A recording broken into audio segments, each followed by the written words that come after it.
Bienvenidos, yo soy María Florencia Mozzi, está conmigo la profesora Mariela Alonso y hoy vamos a presentar los contenidos, o repasar los contenidos de la unidad 1.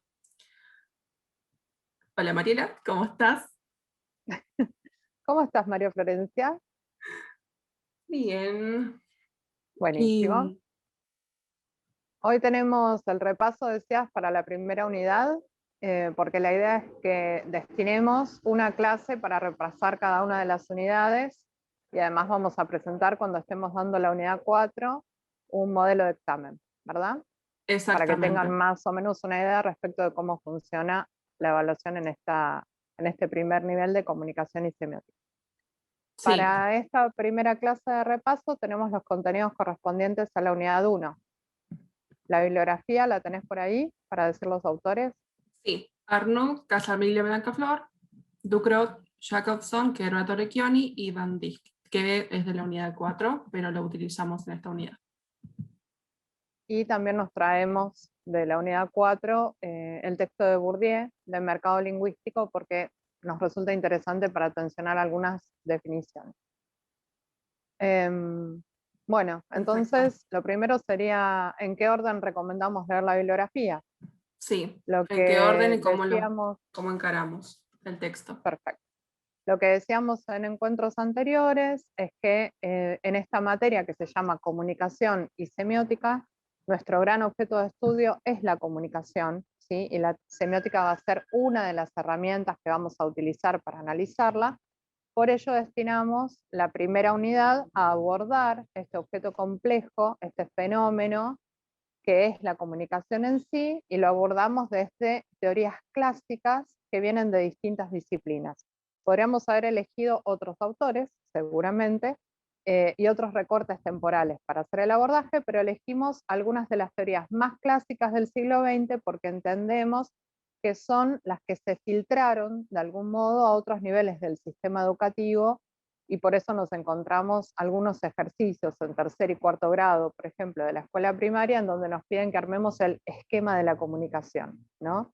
Con algunas definiciones que quedan así como muy colgadas y que nos terminan fijando una idea de que la comunicación es un acto unidireccional, ¿no? Entonces, en la escuela primaria ya nos enseñan, Foucault estar indignado con esta operación, nos enseñan que hay un emisor que envía un mensaje a un receptor, ¿sí? Y eso es una extrapolación de algunas teorías clásicas, entre ellas la teoría de Jacobson, que plantea justamente esta idea de que es el emisor la fuente no solo de contenidos, sino de intenciones a la hora de comunicar, pero porque él, como decíamos en las clases de la primera unidad, está abordando un objeto de estudio muy específico, ¿sí? Que es la poesía. Entonces a él le interesa ver cuáles son esas características particulares que tiene cada emisión en función de los intereses y las necesidades del emisor. Pero no podemos reducir la comunicación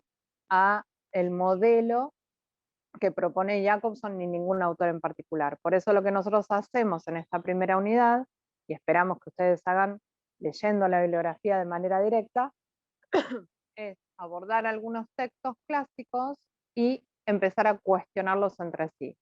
¿Cuál es el orden? Decíamos que recomendamos para que ustedes lean, que lean primero el texto de Jacobson y el texto de Kerbrat, ¿sí? Que se fijen cada uno de ellos qué modelo comunicacional plantea, un poco lo que decía Florencia, lo que está planteado en las 6 primeras consignas de la guía de estudio, en donde ustedes tienen algunas preguntas que les ayudan a orientar el análisis de los textos, a jerarquizar la información. Que se fijen, que revisen, que puedan graficar el modelo de Jacobson, graficar el modelo de Kerbrat, que puedan ver cuáles son las diferencias, cuál es la diferencia que cada uno de ellos asigna a la noción de código, por ejemplo, ¿sí? Como en un caso está despersonalizada y en otro caso forma parte de la competencia, de la capacidad de las personas para comunicarse, en qué lugares la ubica cada autor y por qué, cuáles son los cuestionamientos, cuáles son las críticas que hacen. Y luego hay algunas definiciones puntuales de cada uno que nos interesan, que ustedes la tienen destacada también en el material, como es la noción de función lingüística, que plantea Jacobson, que ustedes puedan definirla, que puedan distinguir las 6 funciones que hay, que puedan dar un ejemplo de cada una.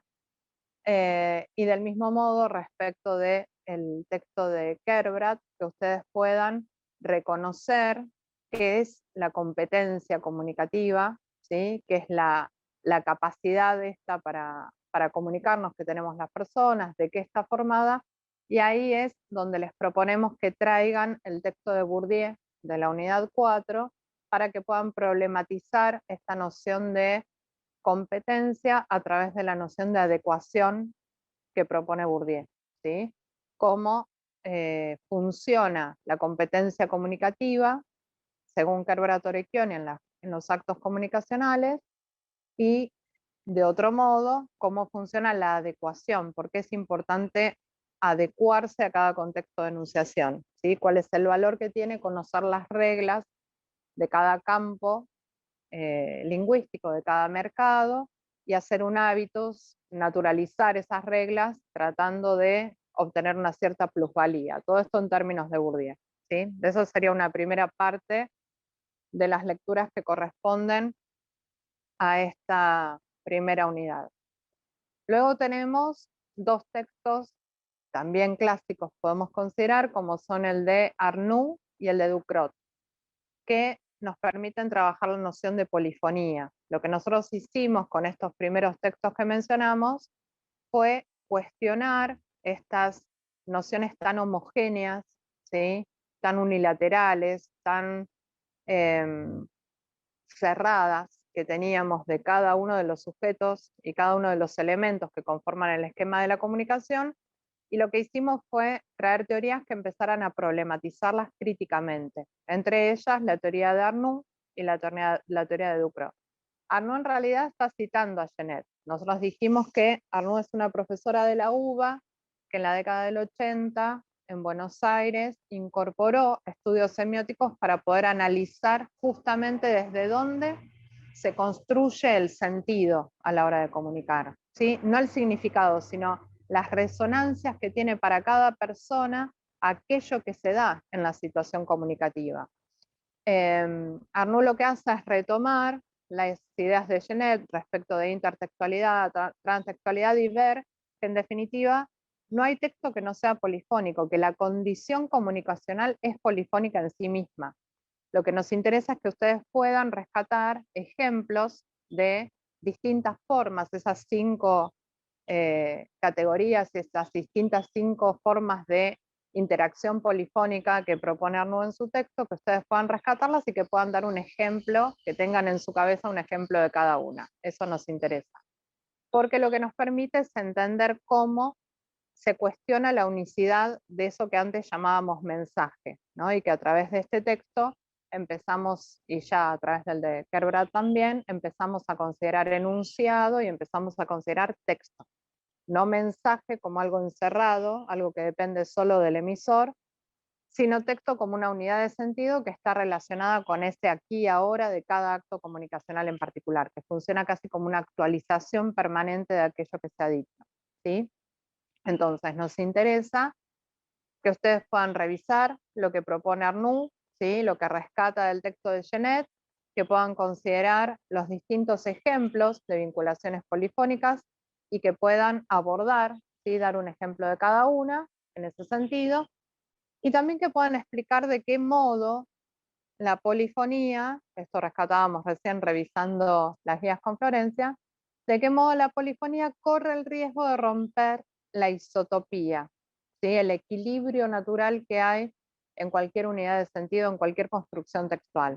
Cuando uno empieza a comunicarse, uno empieza a plantear unas ciertas condiciones de previsibilidad, un equilibrio de expectación, podríamos decir, que hace que aquellas personas que nos están escuchando, que nos están leyendo, que están viendo algo que armamos, empiecen a esperar un determinado tipo de desarrollo, ¿no? A partir de eso que yo empecé a decir o empecé a contar o empecé a escribir. Cuando yo rompo eso, porque irrumpe la polifonía, que puede irrumpir a modo de ironía, a modo de chiste, a modo de cita, a veces corro el riesgo de romper ese equilibrio textual. Entonces, que ustedes puedan explicar qué es la isotopía, cómo se da, cómo se construye ese equilibrio y cuáles son los riesgos a veces de elegir recursos polifónicos demasiado exacerbados, ¿sí? Que a veces pueden romper además ese vínculo que uno espera que se construya en el acto comunicativo en cualquier contexto. ¿Sí? Nosotros dijimos que si hay algo que nos interesa de la idea de comunicación es que comunicar es hacer común, mucho más que informar, mucho más que transferir, ¿sí? Porque eso siempre está pensado de una manera unilateral. Nos interesa esta idea de poner a disposición de otras personas aquello que nosotros queremos compartir y que se va a ver afectado también por esa interpretación que el auditorio haga de aquello que nosotros transmitimos en origen. Por otro lado, y en relación con ese mismo texto, decíamos el texto de Ducrot, que cuestiona la unicidad del sujeto hablante. Entonces, hasta ahora hablábamos de emisor y que plantea Ducrot. La diferencia dentro de la noción de emisor entre locutor y enunciador. Que ustedes puedan dar una definición de a qué se refiere Ducrot cuando habla del locutor, la diferencia con el enunciador y dar ejemplos, ¿sí? De este modo estaríamos tensionando las distintas nociones que salían de ese esquema tradicional de la comunicación. Luego teníamos el texto de Calzamiglia, ¿verdad? Que nos interesa porque nos permite plantear la noción de discurso. Nos interesa que ustedes puedan dar una definición de discurso, que puedan asociarlo a la idea de enunciado, a la idea de texto, ¿sí? Como aquello que está siendo comunicado, pero también está siendo afectado por ese acto comunicacional en particular. Y finalmente teníamos el texto de Van Dijk. Van Dijk trabaja la noción de contexto, ¿sí?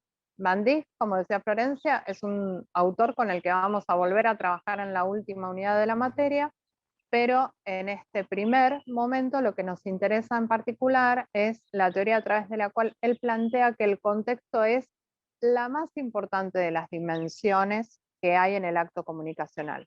De algún modo casi propone que todo aquello que se da en una situación de comunicación es contexto hecho palabra, es contexto hecho imagen. Si no fuera por el contexto yo no hablaría o no me comunicaría como lo hago. Porque justamente la noción de contexto que él plantea es una noción de contexto ampliada, no es solamente el contexto físico que nos rodea en una situación enunciativa particular, sino que también es el contexto de origen de cada una de las personas, de cada uno de los sujetos que está allí presente y que ha sido apropiado por cada uno de esos sujetos para dar lugar a una forma comunicativa, subjetiva, personal, única, que va a interactuar con otras formas subjetivas particulares. A ese contexto de origen se suma ese contexto físico presencial en el que está situada la comunicación, pero también hay un contexto institucional que enmarca aquello que se está diciendo. Esto que estamos haciendo ahora, más allá de que en este momento tenga la forma de una videollamada, no deja de ser una clase, y nuestro encuadre no deja de ser académico, ¿sí? Y eso no se puede desconocer, por eso elegimos unos determinados contenidos, unos determinados recursos, un determinado léxico, ¿sí? Todas las decisiones que nosotros tomamos a la hora de comunicarnos tienen que ver con las necesidades que plantea cada contexto en particular. Por eso Van Dijk y Bourdieu también son textos que están relacionados, ¿sí? En su propuesta general, teórica. Eso, Flor, en cuanto a la bibliografía, ¿no? Que dijimos que se podía abordar con los primeros 6 puntos de la guía de estudio. Sí. Luego tenemos un punto 7. El punto 7 que trata sobre los distintos conceptos importantes que estuvimos trabajando durante la cursada, que es sistema comunicacional, modelo teórico, discurso, texto, discurso monológico y polifonía. Perfecto. En cada uno de estos casos, y por eso lo queríamos rescatar en este repaso que estamos haciendo, no van a encontrar ustedes una definición única en un texto, no es la idea, al contrario, son conceptos que la idea es que ustedes revisen en el diálogo, en la tensión, dijimos, que puedan encontrar entre los distintos autores. A la hora de definir sistema comunicacional, van a tener que buscar distintas definiciones, distintas aproximaciones, van a tener que leer los textos, van a tener que mirar los videos y van a llegar ustedes a una definición puntual de qué es el sistema de la comunicación y en qué difiere de los distintos modelos teóricos que puedan llegar a abordarlo, ¿sí? Lo mismo la noción de discurso. Nosotros decimos que discurso, como lo plantea Calzamiglia, podría ser casi un sinónimo de enunciado, ¿sí? Porque en realidad todo discurso está anclado en una situación enunciativa, y también podría ser un sinónimo de la palabra texto, como nosotros la consideramos como una unidad de sentido que se realiza en distintos modos en una situación enunciativa particular. Entonces, no esperen encontrar una sola definición de cada uno de estos conceptos, sino que lo que esperamos es que ustedes procuren enriquecer con cada uno de los autores que vamos viendo en la bibliografía las definiciones de cada concepto en particular.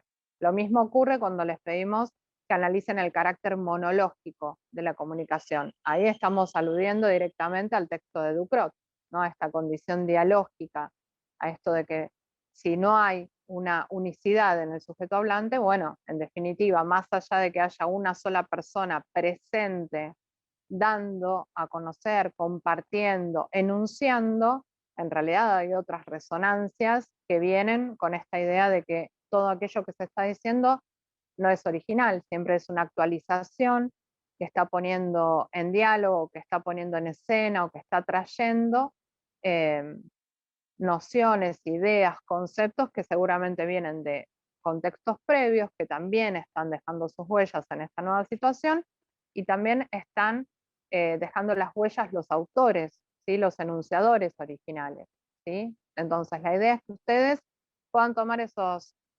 conceptos como eje, ¿sí? Para empezar a problematizar a cada uno de los textos de los distintos autores. Lo mismo si les preguntamos por la noción de código o por la noción de contexto. Lo que esperamos es que ustedes puedan enriquecerla a partir de las distintas miradas que les propusimos. ¿Y había un punto más en la guía de lectura? Sí, tenemos el punto 8 sobre el análisis de la imagen, que es a partir de términos como alusión, cita, plagio, parodia, intertextualidad. Perfecto. Nosotros lo que hicimos en las clases donde abordamos este contenido fue ver distintas imágenes que tenían resonancias polifónicas y que a veces corrían el riesgo, como lo planteamos en ese entonces y lo volvimos a plantear hoy, de producir un cierto alejamiento respecto del auditorio, ¿sí? Entonces, lo que nos interesa es que a la hora de estudiar, ustedes también puedan buscar algún ejemplo de alguna imagen en donde podamos encontrar una resonancia polifónica, que esa imagen puede incluir alguna operación relacionada con la cita, la alusión, la parodia, u otra que ustedes consideren pertinente, como para poder ejemplificar eso, ¿no? Las distintas capas de sentido que se pueden empezar a encontrar en los distintos textos, en los distintos discursos, incluso cuando son visuales, que nos ofrecen una cierta diversidad, ¿no? En relación con la interpretación y nos preparan para enfrentar esta heterogeneidad que es la base de todo acto comunicativo. ¿Hasta ahí más o menos llegaba la guía, Flor? Sí, ahí terminaba la guía. Y sobre el análisis de la imagen, que en realidad lo van a ver durante toda la carrera. Siempre van a estar analizando la imagen, así que empiezan a partir desde acá, Muy bien. es muy importante. Porque es fundamental. Sí, porque además en este caso estamos analizando imágenes fijas, tomamos algunos ejemplos de artistas contemporáneos, en clase trabajamos con Yusaku, que es un artista visual multimedial japonés que trabaja en redes sociales, pero también elegimos ejemplos de otros momentos de la historia y del arte, incluso del arte argentino, pero también ustedes pueden trabajar con ese tipo de recursos y operaciones en los audiovisuales, ¿no? Cuando analizan la filmografía de un determinado director, en general lo que están analizando no es solamente la obra que él está realizando, sino cómo esa obra dialoga con la de directores que trabajaron antes y con su propio contexto de época, cómo se vinculan las tramas, los personajes, ¿no? Allí aparece el concepto de transposición, que es una de las operaciones polifónicas de las que hablábamos hoy. y ni hablar si aparecen operaciones como la ironía, ¿no? Y la cita, que son mucho más evidentes. Acá Sí. lo interesante es esto de no dejar nunca de lado esta condición naturalmente polifónica en la comunicación, que más allá de que parezca que hay un solo sujeto construyendo, siempre es un trabajo polifónico y siempre hay un diálogo, incluso cuando nosotros no tenemos una conciencia respecto de eso, incluso cuando nosotros no lo elegimos. Eso es importante de considerar. Por eso hay que ser tan cuidadoso con los materiales que vamos tomando a la hora de construir nuestras propias producciones. Sí. Eso es todo por ahora, Muy ¿te bien, nos parece? vemos entonces en el próximo encuentro. Muchas gracias. Muchas gracias.